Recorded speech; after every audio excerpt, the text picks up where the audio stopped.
What a night! What an event! What a spectacular event!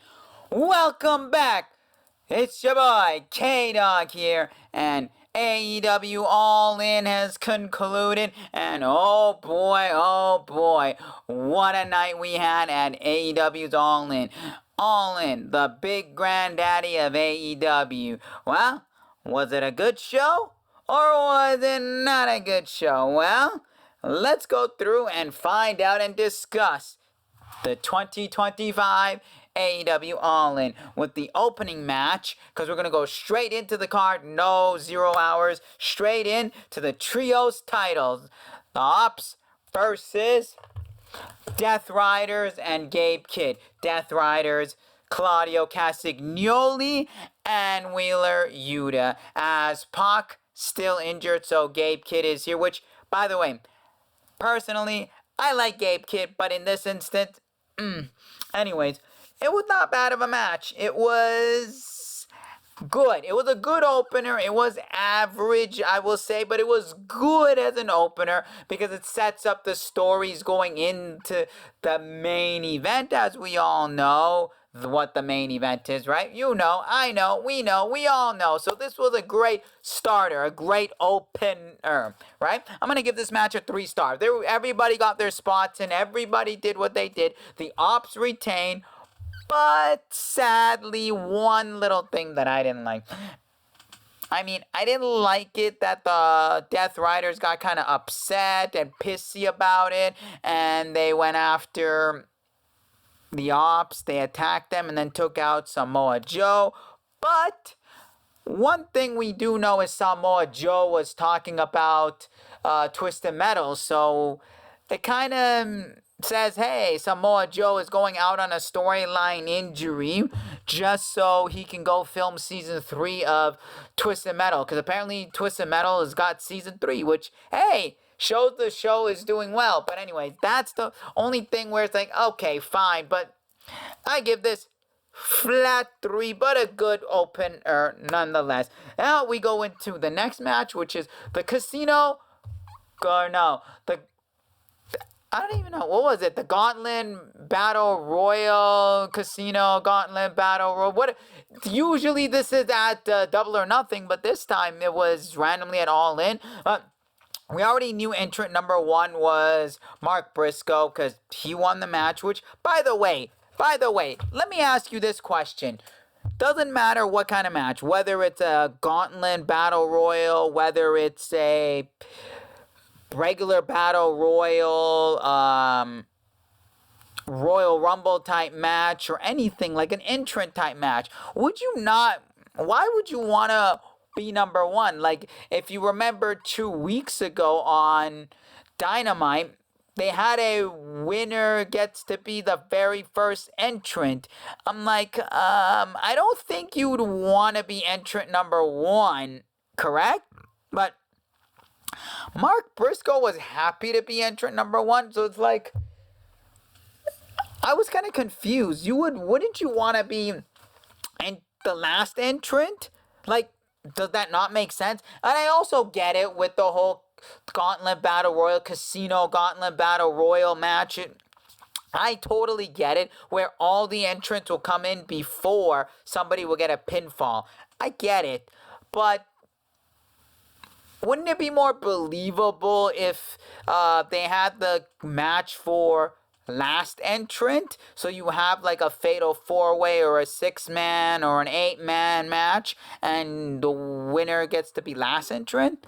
I mean, wouldn't you think that way? I mean, I would. You would, but I don't know. It's weird. But anyways, in that match, good match. Mark Briscoe number 1.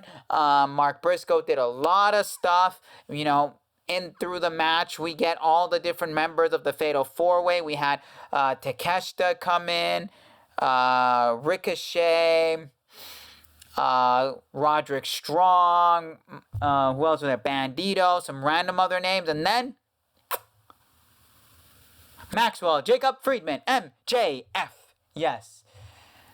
At this moment, I thought for a second, based on if anyone saw Dynamite, you saw that MJF just booked it and dipped, like left, and let the rest of Hurt Business high and dry to get beat up. Correct? So you would, I thought, and even I was watching with my friends. By the way, Josh, who I saw with, you guys know from Guess the Wrestler theme quiz games. He even said, "Oh yeah, I think Bobby Lashley will come out." This is the moment where Lashley comes out and turns on MJF, right? No, MJF wins, which I'm happy with because it keeps MJF's undefeated streak in Casino Gauntlet Battle Royal type matches, right? It keeps him undefeated because he never lost one. I like it. It's good. Good on AEW for keeping at least something like that going, right? It really, really, really, a little bit of, that little bit of touch that you go that extra mile, and they did that with MJF, letting him stay undefeated in these types of matches. Now, when do I think MJF is going to get that shot? I think he's going to use that shot immediately at All Out. Yep, he's going to use it at All Out, and I believe this is where something's going to happen. Something will happen. MJF is going to win at All Out, but he's going to use the Hurt Business. He's going to take advantage of the Hurt Business, and I believe that that's going to get a major up from me and everybody, and I believe the feud's going to be Bobby Lashley, MJF, world title. That's what I think after All Out. By the way, I am going to All Out. I've got my tickets secured for All Out. Hey, anyone in Toronto, do you have your tickets secured for All Out? Anyways, that's what I think is going to happen. And then next, we had the TNT title. Sad to hear what happened to Adam Cole. Best wishes to Adam Cole. I hope you recover as soon as possible. Whatever this injury is, you don't wish injury upon anyone. You don't. Whether you like them, you don't like them, you despise them. You don't wish hate or injury on anyone or be happy that someone got injured. So it's sad to hear what happened to Adam Cole. All the best wishes and hope for a speedy recovery for Adam Cole. Baby. It's the same thing. We'll take a pause here where some wrestlers get injured and some fans get it. You shouldn't have any of those feelings toward the wrestler. So again, Adam Cole, all the best in your recovery. But I like how AEW on the fly made it a good decision. Daniel Garcia, Kyle Fletcher, Dustin Rhodes, and Sammy Guevara. Oh, by the way, going back, we missed up some stuff. The Casino Gauntlet, Men's Gauntlet Battle Royal, I'm going to give that a 3 stars. Now, the TNT match, it was not bad. It was good. Everybody got some spots. Everybody got some moves in. Everybody got to do some things here, there, everywhere. We thought, and when I say we, me, Josh, and Shamar, we all thought Daniel Garcia was going to take it, but apparently they gave it to Dustin Rhodes. Wrong choice. Look at it. Okay, fine. I get it. Dustin's a legend. He needs a singleton, but come on, bro. Come on. He's almost 60. Okay, you can make the argument here, Minoru Suzuki. You can make the argument here, Satoshi Kojima. You can make all these arguments, but that's Japan. Come on. Someone like Daniel Garcia would have benefited way more than Dustin Rhodes. Right now, he's what? The ROH Tag Champions with Sammy Guevara and the ROH Trios Champions with Kevin Von Erich's sons. I kind of dropped on the ball on that one, but I will give this match a 3 star no matter what. No matter what, this is getting you a 3 stars because the match was good. It's just the winner. Now, if Daniel Garcia or maybe even Kyle Fletcher. Sammy, I don't want him. Even Kyle Fletcher of all people. Now, I get it. Kyle Fletcher's chasing after the ROH heavyweight title because on Dynamite, that's what he was doing. But either one of them, I would have bumped this to a 3.75. You're losing 7.5. You're losing 0.75 because of the Dustin win. But hey, that's just me. I don't know. Maybe I could be wrong, but I'm looking at it as the man doesn't need this. But hey, again. Now we move in to the next match. We had Swerve Strickland and Will Ospreay versus the Young Bucks. Is that a great match? Well, I mean, we had the EVP title on the line, and on the other side of it, we had no World Heavyweight title match for a year. Match was accepted. Match happened. Match was great. Match went phenomenal. But hey, think about it. This is the Young Bucks. They always get an up. They always go sky high. This is Swerve Strickland. Swerve Strickland always gets an up. Right? Swerve Strickland is always up. Will Ospreay never drops the balls. Will Ospreay always gets an up as well. So, how bad can this match be? Not bad. How good can this match be? Really good. How well do they work with each other? Obviously, they have chemistry. They work tremendously well.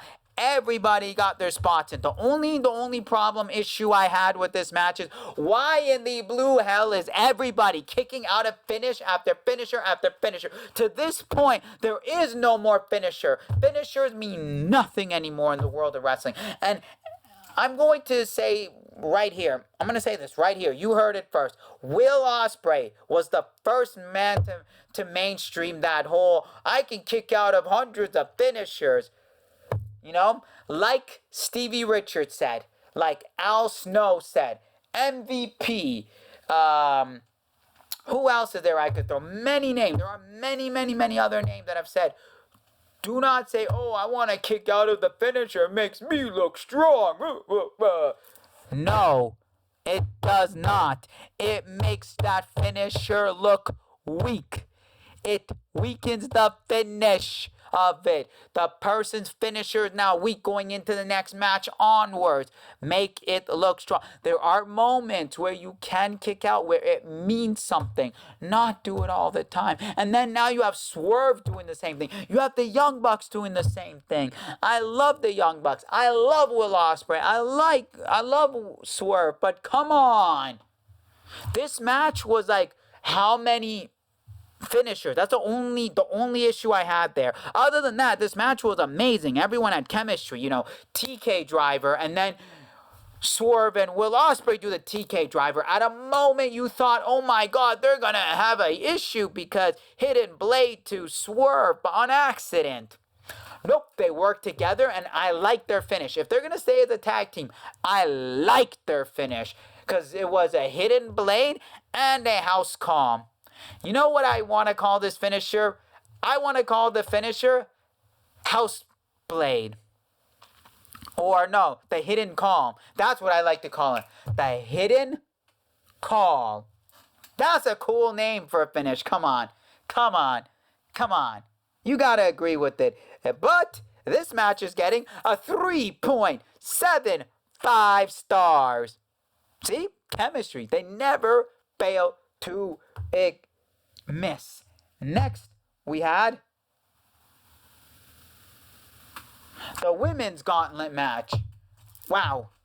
Better than the men's. I'll say better than the men's. Shocked for the winner, but hey, some nice debuts. Right?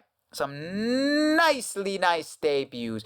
We had, I forgot her name, but the Stardom woman showed up. Nice. We had Will Ospreay's wife show up. Nice. Lots of spots, lots of moments, lots of everything. At the end, Athena won. Shocking. Very, very shocking because she is the current women's ROH champion. How many times has she defended that belt?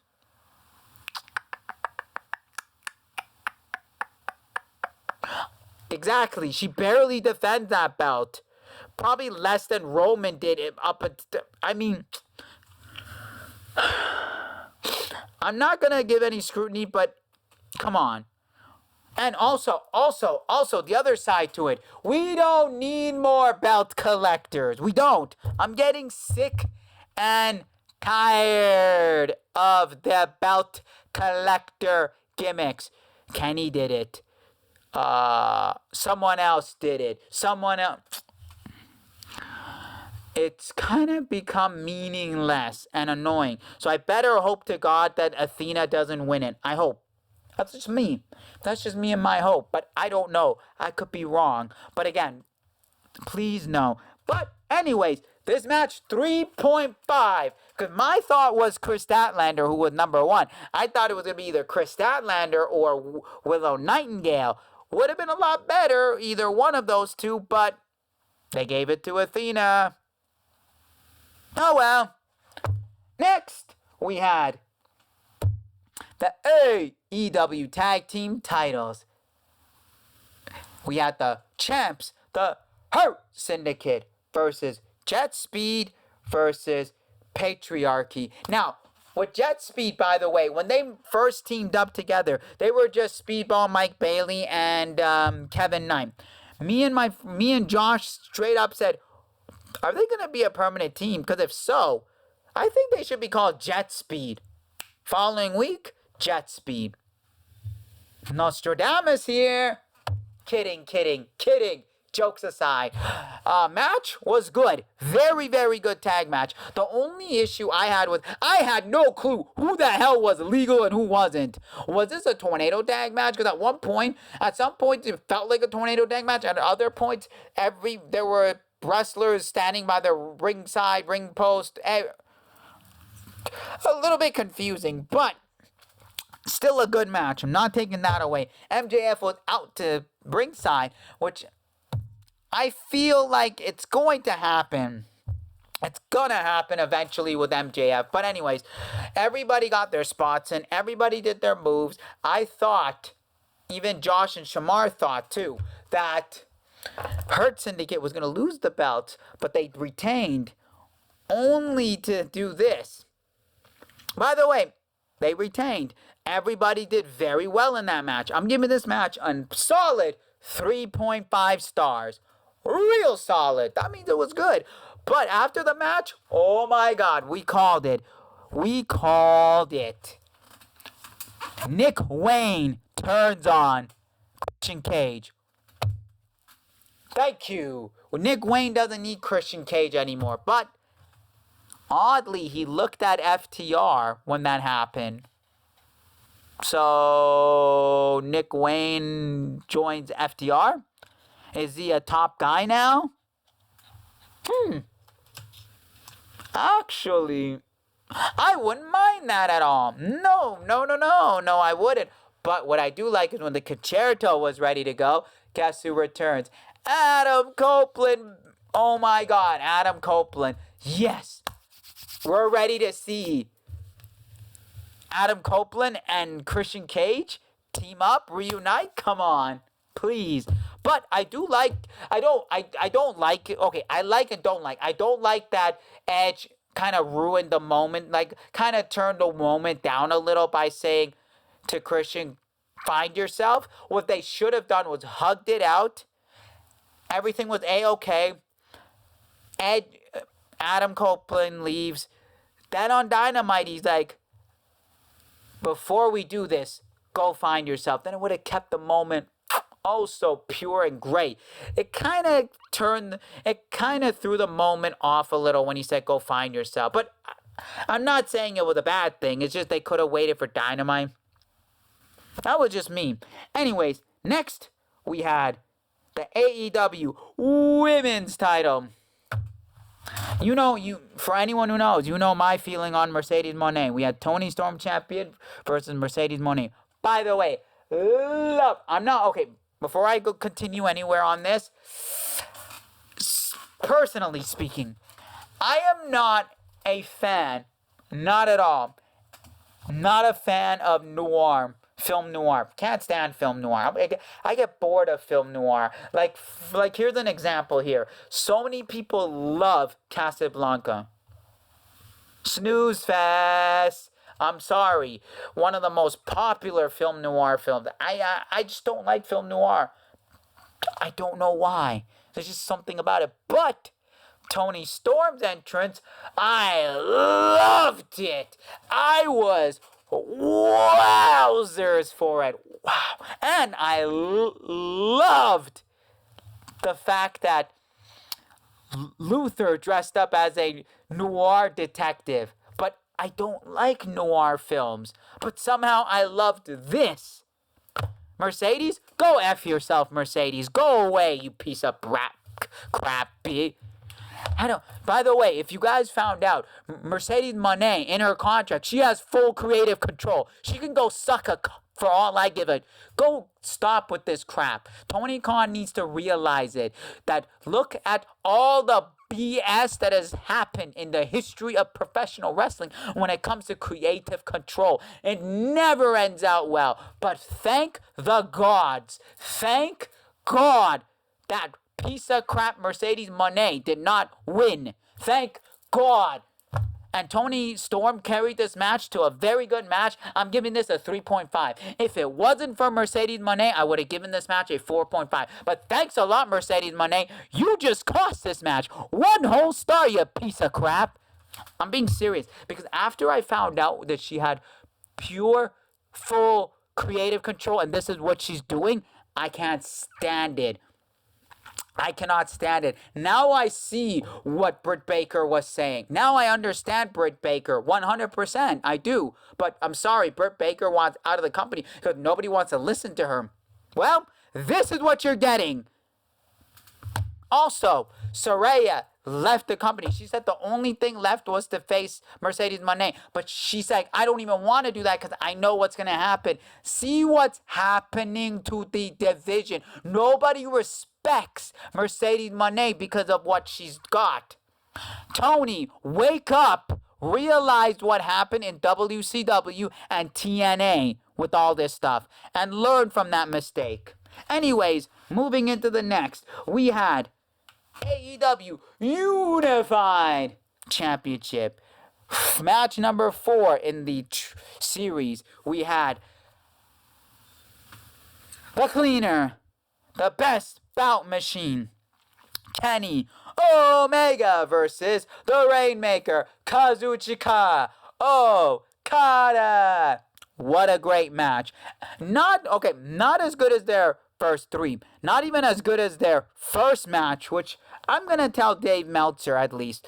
Yeah, 7 stars, maybe 6, but hey, it was beautiful. This match didn't live up to it, but I could tell you why it didn't live up to it. Kenny Omega dealt with tuberculosis, however you pronounce it, and he had vertigo as well, and so he's not what he used to be. Okay, fine. Kazuchika Okada slowed down a bit because I get it. He's slowing his pace a little bit. So I knew going into this it wasn't going to be like the past 3 matches. But it still delivered. They delivered. They did well. And my boy Kenny, my God, he could still go. And Kazuchika Okada, well, I mean, props to him. Respect to Kazuchika Okada for becoming the new unified AEW champion. I'm going to give this match 3.75. Like I said, not as good as their first 3, but good though. Anyways, time for your main event. Was this the night? Was this the time? Was this the moment we've been waiting for a year or so? Is this finally come? Well, let's see. We had AEW World Heavyweight Championship match and a Texas Death match, which, by the way, first time that AEW did a proper Texas Death match, because I don't understand the whole term of Texas death match, because again, death matches were created in Japan. I watch a lot of the Japanese death matches. I've watched some GCW and I've watched ECW when they've done death matches. It's different, but I get it. It might be like a different version. Fine. I'll let it be. But they did a very good job though. Was it? Well, I mean, we had tables, broken glass, forks, barbed wire, 2 chairs, 2 barbed wire tables, and a bed of nails. Wow. So far, deathmatch quality weapons. We're going to give that right there. You know, we start the match with typical stuff, back and forth and back and forth. Obviously, typical Jon Moxley match. Bleed immediately. Fork in the head. Bleed. At that point, I'm like, again, because Moxley bleeds too much. Even in normal basic matches, Jon Moxley bleeds. My word, buddy. But, hey, near the end of the match is where it got oh so hyperly exciting. I was on the edge of my seats. We had, at the end of the match, we had the Death Riders and Gabe Kidd come out, which expected. Beat the holy crap out of Hangman, only to have Will Ospreay come out, help a little bit, and then get stretchered out. Oh well. And then, surprise, surprise, welcome back, Bryan Danielson. Yes, and congratulations, Darby Allin, for climbing Mount Everest. Man, Darby Allin's back, and they chased off the Death Riders and Gabe Kidd, which I was like, thank you. Are we finally getting it? Nope, because the Young Bucks come out. But wait a minute. Hold it. Young Bucks come out to attack Hangman, but Marina Shafir going to go get the briefcase to do the final blow.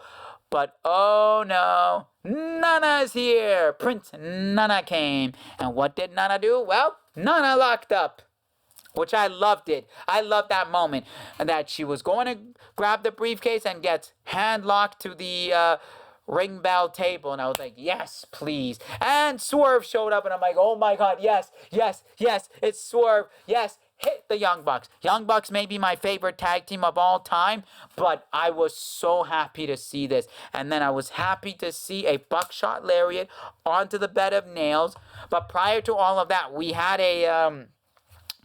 Spot with the barbed wire table, but way before all this. A barbed wire table, boom, both of them go in, and they get up like nothing happened. And I'm like, really?